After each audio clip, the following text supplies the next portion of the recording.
నమస్తే, welcome to next Zee News. ఈనాటి వార్తా విశేషాలు. ఆంధ్రప్రదేశ్లో కూటమి ప్రభుత్వం అధికారాన్ని చేపట్టి ఈ నెల 12వ తేదీతో ఏడాది పూర్తయింది. ఈ సందర్భంగా అమరావతి రాజధానిలో నేడు బహిరంగ సభ నిర్వహించాలని ప్రభుత్వం నిర్ణయించింది. వాస్తవానికి ఈ బహిరంగ సభను 12వ తేదీన నిర్వహించాలని తొలుత భావించినప్పటికీ గుజరాత్లో జరిగిన ఘోర విమాన ప్రమాదం కారణంగా నేటికి వాయిదా వేశారు. సుపరిపాలనలో తొలి అడుగు పేరుతో ఏడాది పాలన పూర్తి చేసుకున్న సందర్భంగా నిర్వహిస్తున్న ఈ కార్యక్రమానికి రాష్ట్ర సచివాలయం వెనుక భాగంలో వేదికను ఏర్పాటు చేశారు. ఈ రోజు సాయంత్రం 5 గంటలకు ప్రారంభమయ్యే ఈ బహిరంగ సభలో ముఖ్యమంత్రి చంద్రబాబు, ఉప ముఖ్యమంత్రి పవన్ కళ్యాణ్ ఈ ఏడాది కాలంలో అమలు చేసిన సంక్షేమ పథకాలు, జరిగిన అభివృద్ధిని తెలియజేయడంతో పాటు రాబోయే 4 ఏళ్లలో అమలు చేయనున్న పథకాలు, అభివృద్ధి గురించి వివరించనున్నారు. పల్నాడు జిల్లా రెంటపాల పర్యటన సమయంలో తాను ప్రయాణిస్తున్న వాహనం కింద పడి వృద్ధుడు మృతి చెందిన ఘటనలో వైసీపీ అధినేత జగన్పై కేసు నమోదైంది. 2వ నిందితునిగా ఆయన పేరును పోలీసులు ఎఫ్ఐఆర్లో చేర్చారు. నల్లపాడు స్టేషన్లో మృతుడి భార్య లూర్తు మేరీ చేసిన ఫిర్యాదు మేరకు పలు సెక్షన్ల కింద కేసులు నమోదు చేశారు. తాజాగా వెలుగులోకి వచ్చిన వీడియోతో జగన్ వాహనం కింద పడి మృతి చెందిన విషయం నిర్ధారణ కావడంతో కల్పబుల్ హోమీ సైడ్ కింద సెక్షన్లు మార్చారు.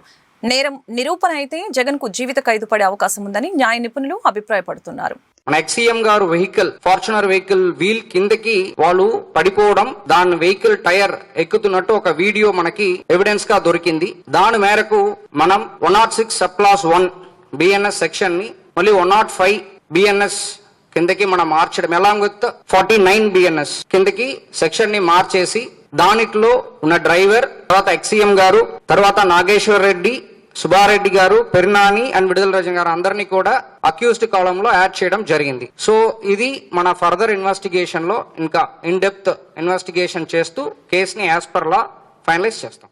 సింహాద్రి అప్పన్నను బ్యాడ్మింటన్ క్రీడాకారిణి పివి సింధు దర్శించుకున్నారు. ఆలయ అధికారులు ఆమెకు స్వాగతం పలికి దర్శన ఏర్పాట్లు చేశారు. పివి సింధు ముందుగా కప్పస్తంభాన్ని ఆలింగనం చేసుకున్నారు. అనంతరం స్వామివారిని దర్శించుకున్నారు. దర్శన అనంతరం పండితులు వేద మంత్రాలు చదివి ఆశీర్వదించారు.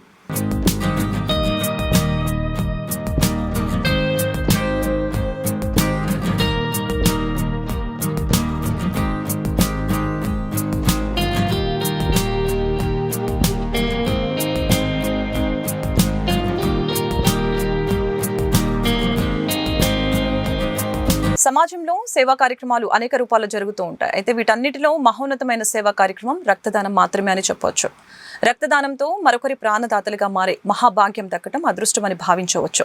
సృష్టిలో దేనికైనా ప్రత్యామ్నాయం ఉంది, రక్తానికి మాత్రం ఈ అవకాశం లేదు. ఇది కేవలం తోటి మనిషి ద్వారానే సాధ్యమవుతుంది. 1 యూనిట్ బ్లడ్ ద్వారా 3కి ప్రాణదానం చేయొచ్చు. రక్తదానం చేయటం వలన దాతలకు, గ్రహీతలకు అనేక ప్రయోజనాలు ఉన్నాయని వైద్యులు చెబుతున్నారు. ఈ తరుణంలో స్వచ్ఛంద బ్లడ్ డొనేషన్ కార్యక్రమాన్ని inner wheel club mid town Vijayawada district 302 ముందుకొచ్చింది. క్లబ్ ప్రెసిడెంట్ కంతేటి సంధ్యారాణి ఆధ్వర్యంలో గుంటూరు జెడ్పీ ప్రాంగణంలోని Indian red cross society mega blood donation కార్యక్రమం ఆదివారం జరిగింది. రక్తదాతలకు inner wheel club mid town Vijayawada president Kanteti Sandhyarani, Mattupalli Sunitha certificates ప్రదానం చేశారు. ఈ సందర్భంగా రక్తదానం చేసిన దాతలను వారు అభినందించారు. ఈ మేరకు సంధ్యారాణి మీడియాతో మాట్లాడుతూ రక్తదానం చేయడం సామాజిక బాధ్యతగా నేటి యువత స్వీకరించాలని పిలుపునిచ్చారు. రక్తదానం చేసే విషయంలో అపోహలు వీడాలని సూచించారు. జనసేన అధినేత, ఆంధ్రప్రదేశ్ ఉప ముఖ్యమంత్రి పవన్ కళ్యాణ్ తమిళనాడులోని మదురైలో నిర్వహించిన మురుగ భక్తర్గల్ మానాడులో పాల్గొన్న విషయం విదితమే.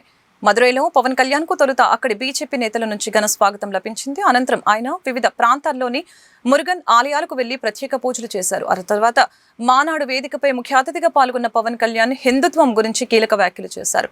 తాను 16 ఏళ్ల వయసులోనే శబరిమల అయ్యప్ప దర్శనానికి వెళ్లానని, చిన్నతనంలో ఇంట్లో విభూతి పెట్టుకుని పాఠశాలకు వెళ్లేవాడినని ఆయన గుర్తు చేసుకున్నారు. తాను అన్ని మతాలను గౌరవిస్తానని, హిందువుగా ఉండటం గర్వంగా ఉందని పవన్ కళ్యాణ్ పేర్కొన్నారు. What these atheists say, they don't believe in God. நம்ம கடவுள் நம்ப மாட்டாங்க. கடவுள் நம்ப மாட்டுறது இல்லைன்னா எல்லா கடவுள் நம்ப கூடாது. பட் இந்த நம்ம நாட்டு atheists எப்படின்னா only Hindu கடவுள் நம்ப மாட்டாங்க. That is the definition of secularists of our country, atheists of our country. This is the issue of our country. Secularism means no discrimination against anybody in the name of religion. நம்ம நாட்டில் secularists வந்து no discrimination against anybody in the name of religion except Hinduism, except Hindu gods and Hindu culture. Hindu culture திட்டிட்டே இருங்க, Hindu gods and abuse பண்ணிட்டே இருங்க. That is secularism for them. They don't have the guts to point out any other religion except Hindu Dharma. இந்த நாத்திகர் கூட்டத்துக்கு, secularist கூட்டத்துக்கு அரசமைப்பு சட்டம் கொடுத்த one great weapon is there. அது என்ன? freedom of speech. பேச்சு சுதந்திரம். இஷ்டத்துக்கு பேசுறது. நம்ம கடவுளை திட்டுறது பழக்கமாயிடுச்சு. அவர்கள் கடவுளை திட்டினாலும் நம்ம எல்லாரும் கோவப்படக்கூடாது, கவலைப்படக்கூடாது. ஏன்னா அது பேச்சு சுதந்திரம். அவர் திட்டிட்டே இருப்பாங்க, நம்ம மட்டும் நிம்மதியா இருக்கணும். ஏன்னா நீங்க இந்துக்கள். இது மாறணும்.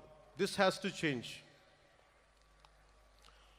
If this does not change, it would be very difficult to sustain our religion, our dharma.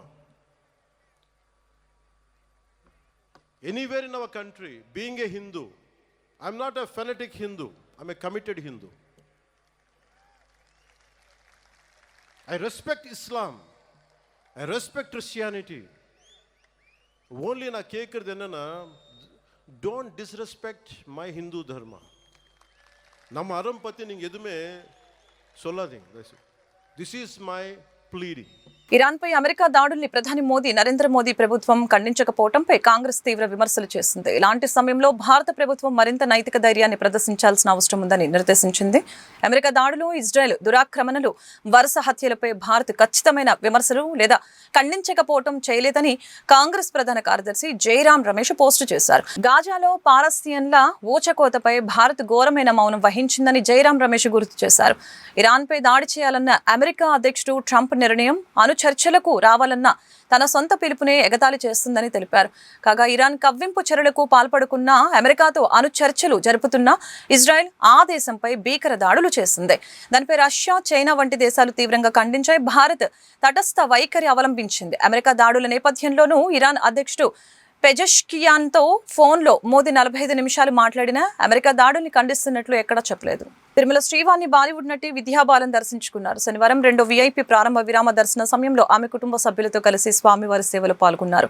TTD అధికారులు ఆమెకు స్వాగతం పలికి దర్శన ఏర్పాట్లు చేశారు. దర్శన అనంతరం ఆమెకు రంగనాయకుల మండపంలో పండితులు ఆశీర్వచనం చేసి స్వామివారి తీర్థ ప్రసాదాలు అందజేశారు.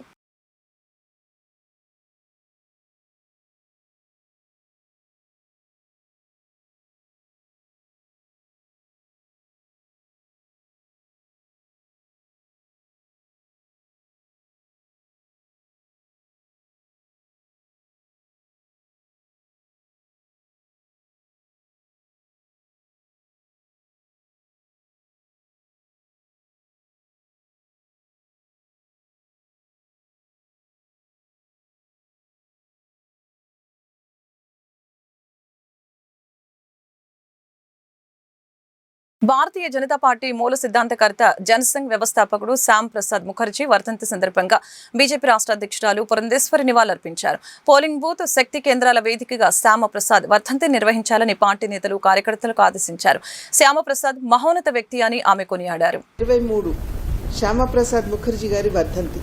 సాధారణంగా భారతీయ జనతా పార్టీ కార్యకర్తలందరూ కూడా దీనిని బలిదాన్ దివస్గా నిర్వహించుకోవటం అనేది ఆనవాయితీగా వస్తున్నటువంటి అలవాటు. శ్యామప్రసాద్ ముఖర్జీ గారు వారు ఒక బహుముఖ ప్రజ్ఞాశాలి, ఒక న్యాయవాది, విద్యావేత్త, సామాజిక కార్యకర్త, రాజకీయ కార్యకర్త. అన్నింటికంటే మిన్నగా వారు మంత్రిగా దేశానికి తన సేవలను అందించినటువంటి ఒక మహోన్నతమైనటువంటి వ్యక్తి. జమ్మూ కాశ్మీర్ భారతదేశంలో అంతర్భాగమేనని చెప్పి ఏదైతే వారు విశ్వసించారో దానికి కట్టుబడి ఈనాడు నరేంద్ర మోడీ గారి నాయకత్వంలో ఉన్నటువంటి కేంద్ర ప్రభుత్వం ఆర్టికల్ అంటే 370 అధికరణని రద్దు చేసి ఇవాళ జమ్మూ కాశ్మీర్ భారతదేశంలో అంతర్భాగమేనని చెప్పి తెలియజేయడం జరిగింది.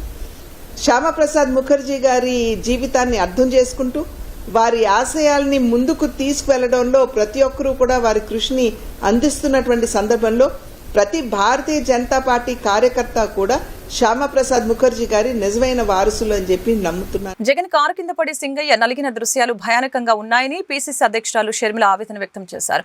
కారు కింద పడ్డారని చూడకుండా కాన్వే కొనసాగడం ఏంటని ప్రశ్నించారు.